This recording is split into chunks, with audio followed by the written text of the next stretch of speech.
Border అవతలే ఉంటాం. మీ దమ్మెంతుందో చూపించుకోండి. ఇక పాకిస్తాన్ భవిష్యత్తు హిందుస్థాన్ నిర్ణయిస్తుంది. బాక్స్ ఆఫీస్ వద్ద రికార్డుల సునామీ, సోషల్ మీడియాలో వివాదుల తుఫాను.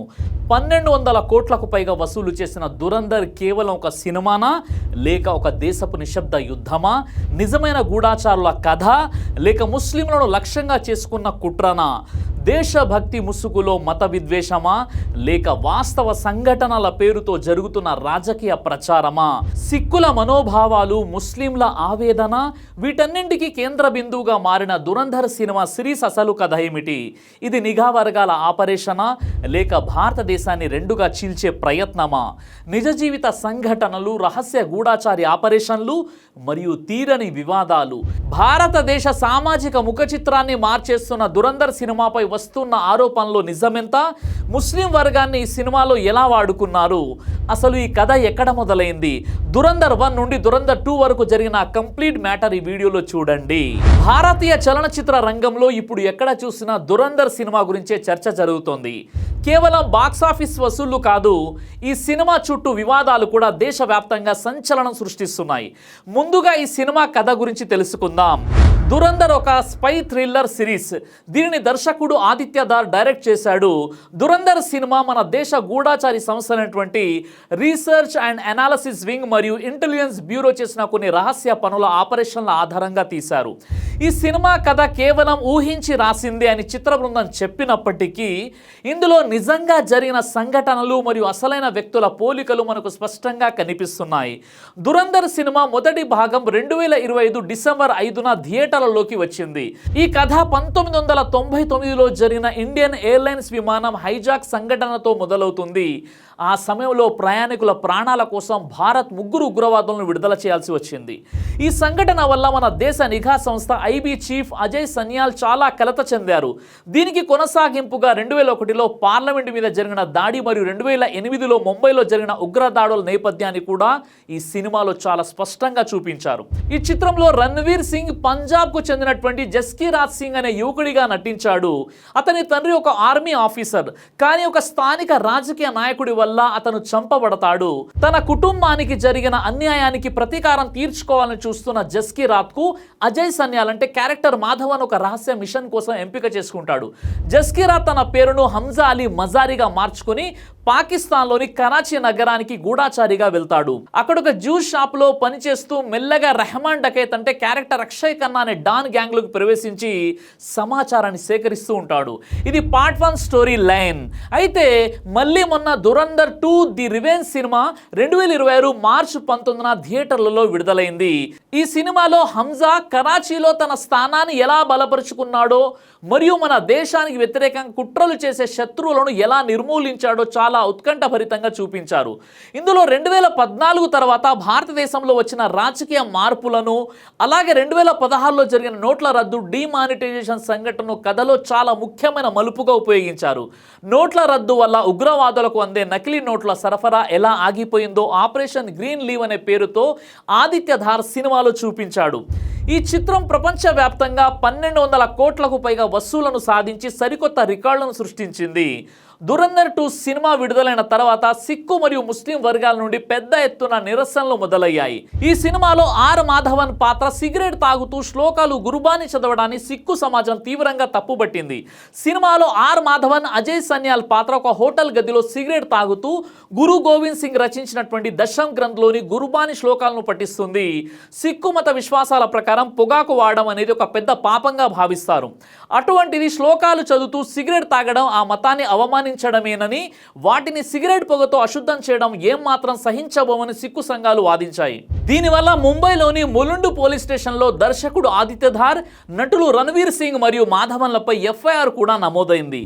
మరోవైపు దురంధర్ 2 చిత్రంలో ముస్లింలను చూపించిన తీరుపై ముస్లిం నాయకులు మరియు మేధావులు తీవ్ర అభ్యంతరాలు వ్యక్తం చేశారు. ఈ సినిమా ముస్లింలను కేవలం ఉగ్రవాదులుగా, నేరగాళ్లుగా లేదా ఉగ్రవాదానికి మద్దతిచ్చే వ్యక్తులుగా చిత్రీకరించిందని అంటున్నారు. వాస్తవానికి అర్థం చేసుకుంటే ఈ విషయం చాలా ఈజీగా అర్థమవుతుంది. సినిమా మెయిన్ టార్గెట్ ముస్లింలే అని. కొంతమంది ముస్లిం నాయకులు ఈ చిత్రాన్ని ఒక ప్రొపగండా దుష్ప్రచార చిత్రంగా అభివర్ణించారు. ముస్లిం సమాజాన్ని అపఖ్యాతి పాలు చేసేందుకే ఈ సినిమాను రూపొందించారని విమర్శించారు. అఖిల భారత ముస్లిం జమాత్ చీఫ్ మౌలానా మౌలానా షాహబుద్దీన్ రజ్వీ బరేల్వీ మాట్లాడుతూ సినిమా దర్శకులు కేవలం డబ్బు సంపాదించడం కోసమే ముస్లింలను విలన్లుగా చూపిస్తూ హిందూ ముస్లింల మధ్య విద్వేషాలను పెంచుతున్నారని మండిపడ్డారు. ఉగ్రవాదానికి మతం ఉండదని, కానీ ఈ సినిమాలో ఒక వర్గాన్ని లక్ష్యంగా చేసుకోవడం రాజ్యాంగ విరుద్ధమని ముస్లిం పెద్దలు వాదించారు. ఈ సినిమా ముస్లింలను తప్పుగా చూపిస్తూ వారిని అవమానిస్తుందని, కేవలం డబ్బు సంపాదించడం కోసమే మతాల మధ్య చిచ్చు పెడుతుందని ముస్లిం నాయకులు మరియు పెద్దలు ఆరోపించారు. ఈ వివాదాలు కేవలం సోషల్ మీడియాకే పరిమితం కాకుండా ఎన్నికల సమయంలో సినిమాను నిషేధించాలని కోర్టులో పిటిషన్లు వేసే వరకు వెళ్ళాయి. దురంధర్ 2 సినిమా బాక్సాఫీస్ వద్ద భారీ విజయం సాధించినప్పటికీ ముస్లిం మరియు సిక్కు వర్గాల మనోభావాలను దెబ్బతీసిందనే ఆరోపణల వల్ల దేశవ్యాప్తంగా వివాదాస్పదమైంది. దురంధర్ మొదటి భాగం ఈ వివాదాలకు పునాది వేసింది.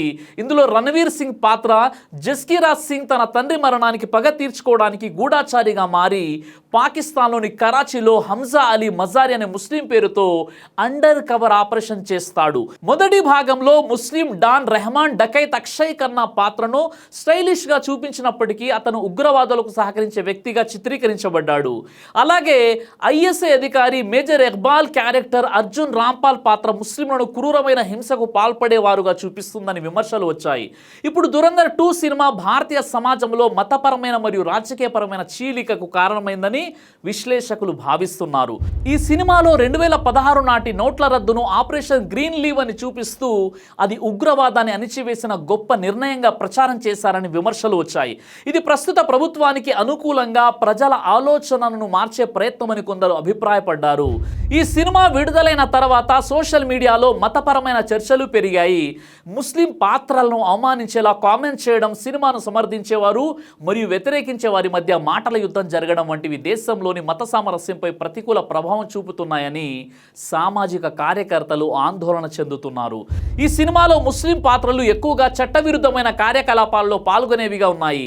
ఉగ్రవాదానికి మతం లేదు అని చెబుతున్నా సినిమాలో మాత్రం ముస్లింలను లక్ష్యం చేసుకోవడం సరైన విషయం కాదు. దురంధర్ సినిమా వల్ల సమాజంలో మరియు రాజకీయాల్లో చర్చలు మొదలయ్యాయి. ఈ సినిమా కేవలం వినోదం కోసమే కాకుండా దేశభక్తి మరియు మతం పేరుతో ప్రజలను 2 వర్గాలుగా విడదీసింది. విమర్శకులు ఈ సినిమాను ప్రభుత్వానికి అనుకూలమైన ప్రచార చిత్రం, ప్రొపగండా ఫిల్మ్ అని పిలుస్తున్నారు. దీనికి సంబంధించి ప్రధానమైన కారణాలు: 1. ఈ సినిమాలో 2014 తర్వాత భారతదేశం శక్తివంతమైన దేశంగా మారిందని, శత్రువుల ఇంట్లోకి వెళ్లి కొట్టే ధైర్యం వచ్చిందని డైలాగుల ద్వారా చూపారు. ఇది ప్రభుత్వపు న్యూ ఇండియా నినాదాన్ని బలపరుస్తుందని విమర్శకుల వాదన. ఇక 2వది నోట్ల రద్దు. 2016లో జరిగిన నోట్ల రద్దు వల్ల ఉగ్రవాదులకు అందే నకిలీ నోట్ల సరఫరా పూర్తిగా ఆగిపోయిందని, దీనివల్ల ఉగ్రవాదం దెబ్బతిన్నదని సినిమాలో చూపించారు. అయితే వాస్తవానికి ఉగ్రవాదం ఇప్పటికీ పూర్తిగా అంతం కాలేదని విశాల్ దర్లాని వంటి కళాకారులు కూడా విమర్శిస్తున్నారు. ఇక 3వది ఎన్నికల వివాదం. తమిళనాడులో అసెంబ్లీ ఎన్నికలు జరుగుతున్న సమయంలో ఈ సినిమా విడుదల కావడం వల్ల ప్రజల ఓట్లపై ప్రభావం పడే అవకాశం ఉందని, అందుకే దీనిని అక్కడ నిషేధించాలని మద్రాస్ హైకోర్టులో పిటిషన్ కూడా దాఖలైంది. సినిమా విడుదల తర్వాత సోషల్ మీడియాలో హిందూ మరియు ముస్లిం వర్గాల మధ్య మాటల యుద్ధం పెరిగింది. ఒక వర్గం ఈ సినిమాను నిజమైన దేశభక్తిగా చూస్తుంటే మరో వర్గం దీనిని మత విద్వేషాలను పెంచే ప్రయత్నంగా చూస్తోంది.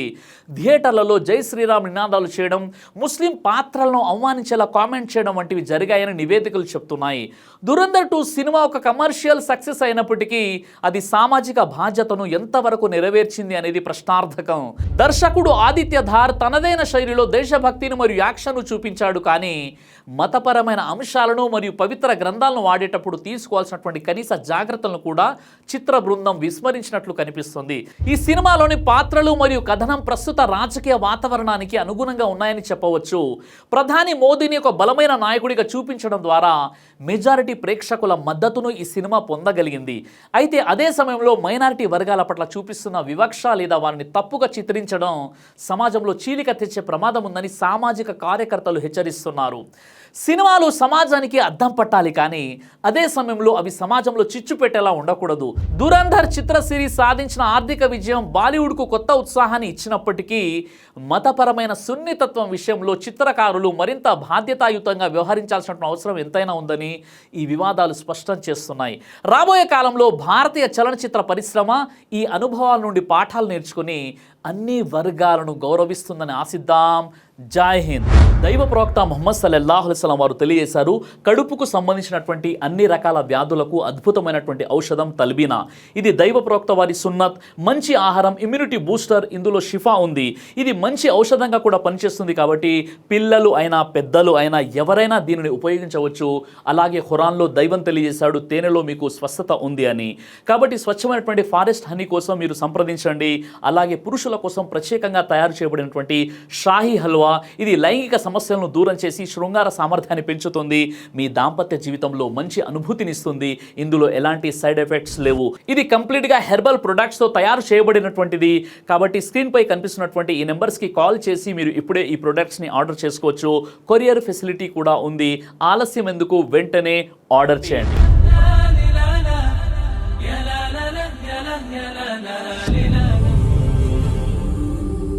బ్రదర్ సిరాజ్ అని యూట్యూబ్ ఛానల్ని మీరు సబ్స్క్రైబ్ చేసినట్లయితే ఇన్షాల్లా దేవచిత్తం అయితే మీకు వీడియోస్ వస్తుంటాయి. అదేవిధంగా బ్రదర్ సిరాజ్ అనేటటువంటి ఫేస్బుక్ని కూడా లైక్ చేయడం వల్ల మీకు వీడియోస్ వస్తుంటాయి.